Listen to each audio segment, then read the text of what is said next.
ప్రాపర్టీకి సంబంధించి bumper offer అండి. ఇప్పుడు ఈవిడ చేసిన పని అదే. ఆ వ్యక్తి యొక్క వైఫు ఈ అమ్మగారికి ఏదైనా ఉంటే ప్రాపర్టీ కేసులేసుకోవచ్చు. అలాగే ఈవిడ హస్బెండ్ ఆ మహానుభావుడు ప్రాపర్టీల మీద కేసులేసుకోవడానికి రైట్స్ ఉన్నాయి. ఎగ్జాంపుల్ చెప్తున్నాం. వాళ్ళు ఎగ్జాంపుల్‌గా ఆదర్శగా దంపతులుగా బయటకు వచ్చినప్పుడు నేను కూడా ఎగ్జాంపుల్స్ వాళ్ళే తీసుకుని మీలాంటి వాళ్ళకి అర్థం అవుతుందని చెప్తున్నాను. ఎక్స్ట్రా మ్యారిటల్ అఫైర్స్ పెట్టుకున్న పార్ట్నర్ యొక్క వ్యక్తి ఎవరైతే ఉంటారో వైఫ్ భర్త యొక్క లవర్ మీద కేసు వేసి వాళ్ళ ప్రాపర్టీస్ ఏమన్నా ఉంటే అటాచ్మెంట్ చేసుకోవచ్చు. అలాగే భార్య ఎవరితో అయితే ఎక్స్ట్రా మ్యారిటల్ అఫైర్స్ పెట్టుకొని వెళ్ళిపోయిందో భర్త వాళ్ళకి సంబంధించిన ప్రాపర్టీస్ మీద ప్రాపర్టీ షేర్ కావాలని వేయచ్చు. గెలుస్తారా గెలవరా తర్వాత సంగతి.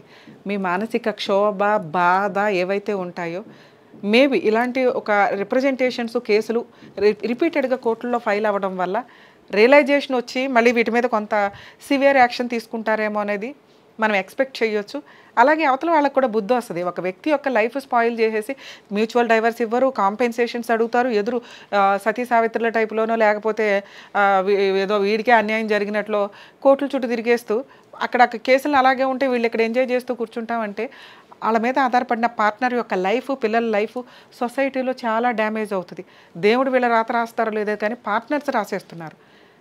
ఇలాంటి ఎక్స్ట్రా మ్యారిటల్ అఫైర్స్ పెట్టుకున్న వ్యక్తుల మీద ఇలా ప్రాపర్టీ అటాక్స్ ఇవ్వడానికి అవకాశం ఉందండి. మేడం ప్రాపర్టీస్ లేకపోతే ఏం చెయ్యాలి?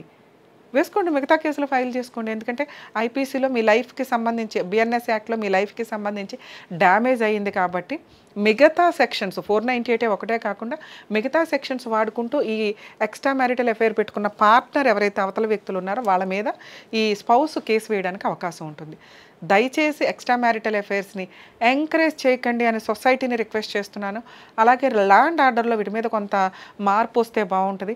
ఈ ఢిల్లీ హైకోర్టులో వేసిన పిటిషన్ ప్రొసీడింగ్స్ ఏవైతే ఉన్నాయో అది కొంచెం జడ్జిమెంట్ వస్తే చెప్తామండి. ఖచ్చితంగా అలాంటి ఒక రిజల్ట్ ఉంటే అంటే ఆ పార్ట్నర్స్ మీద, ఎందుకంటే వాళ్ళ పార్ట్నర్ లాక్కెళ్ళిపోయి వాళ్ళు ఎంజాయ్ చేస్తే వీళ్ళ జీవితాలు సర్వనాశనం అవ్వాలా?